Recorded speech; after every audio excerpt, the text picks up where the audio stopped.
លើក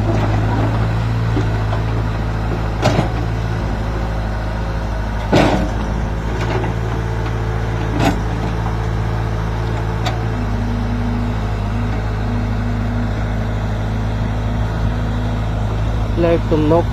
យកអិចលើកទំនប់ពាត់ទឹកដើម្បីបូមទឹកបញ្ចេញលិចខ្ទឹមហើយបាទខ្ទឹមនៅខាងលើនោះធំហើយប៉ុន្តែវាមិនតាន់ដល់អាយុត្រូវដកដល់ឥឡូវទឹកលិចចឹងពាត់